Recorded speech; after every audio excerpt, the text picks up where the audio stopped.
پاکستان اور امریکہ کے درمیان مشترکہ فوجی مشق انسپائرڈ گیمبٹ 2026 پاک کامیابی سے مکمل ہو گئی۔ انسپائرڈ گیمبٹ 2026 کو پاک امریکہ دفاعی تعلقات میں اہم پیش رفت قرار۔ امریکی سینٹرل کمانڈ نے مشترکہ مشق کی تکمیل کی تصدیق کر دی۔ امریکی اور پاکستانی افواج کی national counter terrorism centre Pabbi میں مشترکہ تربیت مشق سے باہمی اعتماد اور عملی تعاون کو فروغ ملا۔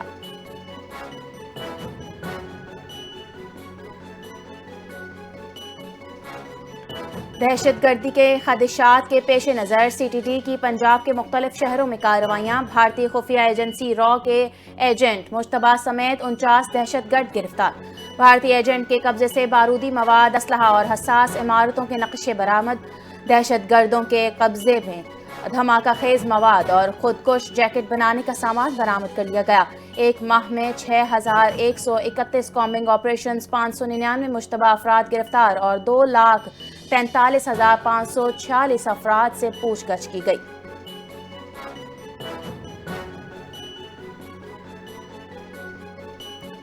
طالبان رجیم سفارتی محاذ پر شدید تنہائی کا شکار، عالمی برادری کا اعتماد ختم، دنیا افغان پناہ گزینوں کو قبول کرنے سے گریزاں، ملک بدری اور ویزا پابندیاں جاری۔ روزی عہدیدار کا کہنا ہے افغانستان پر روس اور امریکہ میں کوئی رابطہ یا اجلاس نہیں۔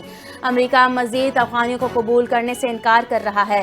قطر کا اس سیلا کیمپ میں بند کرنے کا فیصلہ 2021 کے انخلا کے بعد قائم کیمپ میں رکھے گئے 1000 سے زائد افغان متاثر ہوئے۔ ماہرین کے مطابق طالبان کی سخت گیر حکمرانی اور دہشت گردوں کی سرپرستی نے عالمی تنہائی بڑھا دی۔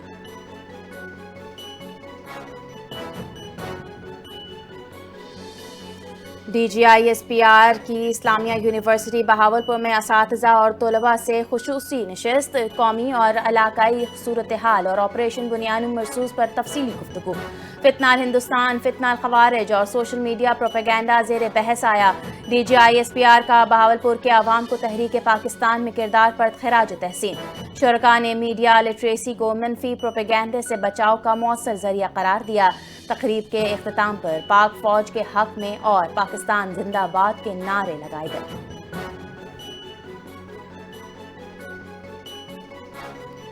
کمانڈر لاہور کور کی نیشنل ورکشاپ، خیبر پختونخوا کے شرکاء سے خصوصی ملاقات۔ پاک فوج 2 دہائیوں سے خیبر پختونخوا میں دہشت گردی کے خلاف برسر پیکار ہے۔ فتنہ الخوارج اور فتنہ الہندوستان کے سامنے پاک فوج سیسا پلائی دیوار ثابت ہوئی۔ کور کمانڈر لاہور کی شرکاء سے گفتگو، کہا خیبر پختونخوا کے غیور عوام دشمن کے خلاف بڑی طاقت ہیں۔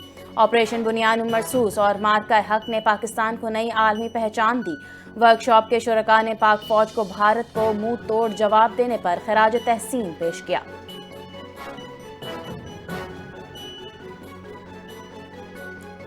پانی کو ہتھیار بنانے کی بھارتی کوشش عالمی عدالتوں اور بین الاقوامی قانون کی نظر میں ناقابل قبول قرار۔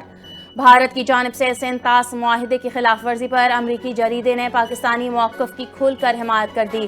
سندھ طاس معاہدے کی معطلی کے بعد پانی کی سیاست نے نیا رخ اختیار کر لیا۔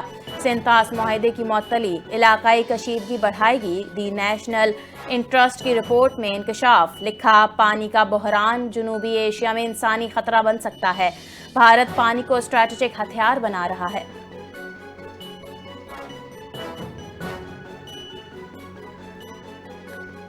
سرگودا میں شدید دھند کے باعث منی ٹرک حادثے کا شکار، 14 افراد جاں بحق، متعدد زخمی ہو گئے۔ افسوسناک حادثہ تحصیل کوٹ مومن کے علاقے میں پیش آیا۔ منی ٹرک میں سوار 23 افراد جنازے میں شرکت کے لیے جا رہے تھے۔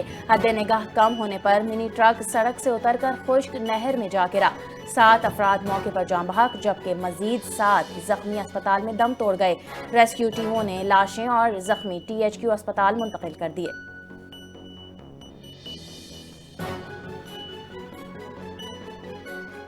گوادر میں بھی مسافر کوچ حادثہ پیش آیا، 9 افراد جان سے گئے، 15 زخمی ہو گئے۔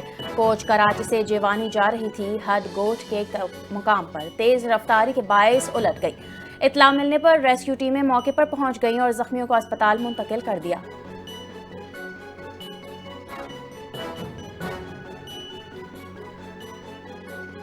گوادر کے قریب ہر گوٹ میں مسافر بس تیز رفتاری کے باعث حادثے کا شکار ہو گئی۔ اطلاع موصول ہوتے ہی پاک فوج کے دستے امدادی کارروائی کے لیے پہنچ گئے۔ جاں بحق افراد کی لاشیں اور شدید زخمی مسافروں کو PNS درمانجہ اور مارا منتقل کیا گیا۔ پاک بحریہ کے اسپتال PNS درمانجہ، جنان نیول بیس اور مارا میں ایمرجنسی نافذ۔ شدید زخمی مسافروں کو پاک بحریہ کے ATR کے ذریعے کراچی منتقل کیا گیا۔ پاک فوج نے امدادی کارروائیوں کے بعد سڑک کو دونوں اطراف سے ٹریفک کے لیے کھول دیا۔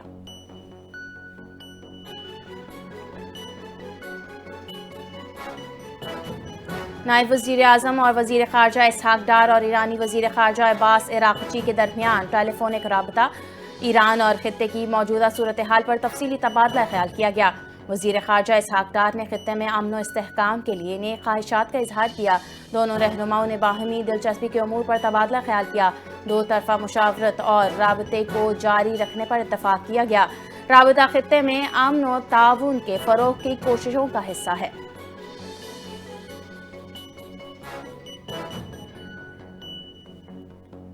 محمود خان اچکزئی سینئر اور قابل احترام سیاستدان ہیں۔ محمود اچکزئی کا اپوزیشن لیڈر بننا بانی PTI کا اپنی پارٹی پر عدم اعتماد ہے۔ اسلام آباد میں میڈیا سے گفتگو کرتے ہوئے سینئر وزیر شرجیل انعام میمن نے کہا، پیپلز پارٹی کے صحافی تنظیموں سے اچھے تعلقات ہیں، صحافیوں کے لیے اقدامات جاری ہیں۔ Journalist protection bill Peoples Party کی جانب سے منظور کیا گیا۔ اسلام آباد نیشنل پریس کلب کی درخواستیں موصول ہوئیں، صحافیوں کے لیے اقدامات کی کوششیں کریں گے۔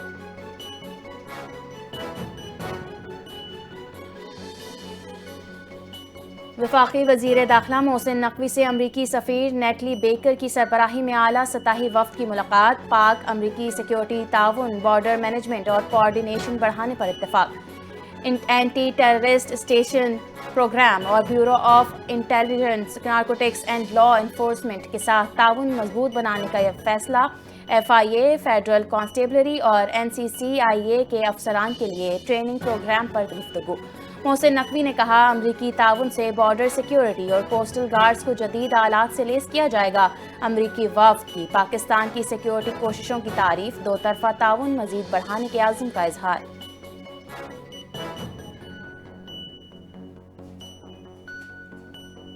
ہم اپنے ملک کی مثبت چیزوں کو آگے لے کر نہیں چلتے، تنقید برائے تنقید کو بس وتیرہ بنا رکھا ہے۔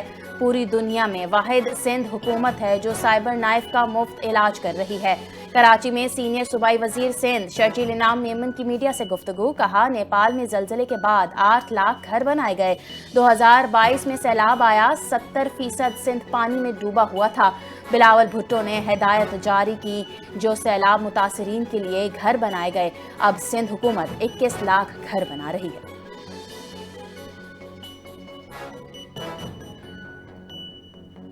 پنجاب بھر کے تعلیمی بورڈز نے 9ویں تا 12ویں جماعت کے امتحانات اور نتائج کا شیڈول جاری کر دیا۔ 9ویں اور 10ویں جماعت کے سالانہ امتحانات 27 مارچ سے شروع ہوں گے۔ 10ویں جماعت پارٹ 2 کا نتیجہ 6 اگست، جبکہ 9ویں جماعت کا نتیجہ 2 ستمبر کو متوقع۔ 11ویں اور 12ویں کے سالانہ امتحانات 20 مئی سے شروع ہوں گے۔ 12ویں جماعت کا نتیجہ 23 ستمبر اور 11ویں کا نتیجہ 22 اکتوبر کو متوقع۔ سپلیمنٹری امتحانات اکتوبر اور نومبر میں ہوں گے۔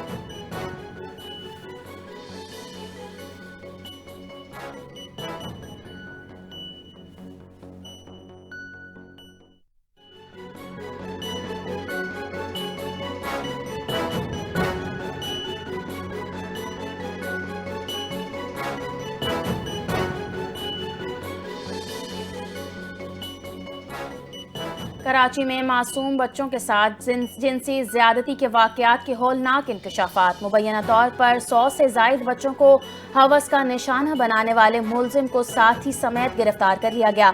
متاثرہ بچے کی نشاندہی پر پولیس کی خصوصی ٹیم کی ٹیپو سلطان میں کارروائی۔ ملزم کو 7 مختلف کیسز میں DNA میچ ہونے پر گرفتار کیا گیا۔ پولیس کا دعویٰ، گرفتار ملزمان عدالت پیش۔ ملزم کو 3 روزہ جسمانی ریمانڈ پر محمود آباد پولیس کے حوالے کر دیا گیا۔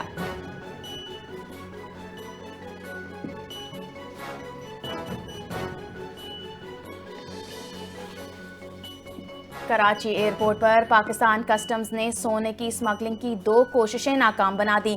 کسٹمز کارروائی میں 100 تولہ سونا اور 11,900 امریکی ڈالر ضبط. جناح ایئرپورٹ پر 2 الگ کارروائیوں میں سونے کی 10 اینٹیں برآمد. اسمگل شدہ سونے اور کرنسی کی مجموعی مالیت 5,06,82,000 روپے ہے. کسٹمز حکام کے مطابق دبئی اور استنبول جانے والے مسافروں سے سونا اور غیر ملکی کرنسی برآمد ہوئی.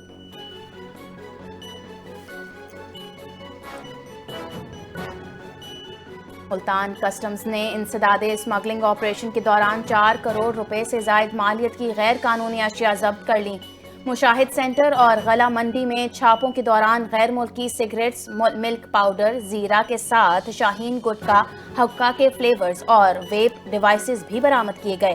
ملزمان کے خلاف قانونی کارروائی شروع. FBR حکام کا اسمگلنگ کے خلاف خاتمے اور قانونی تجارت کے تحفظ کے لیے اپنے عزم کا اعادہ.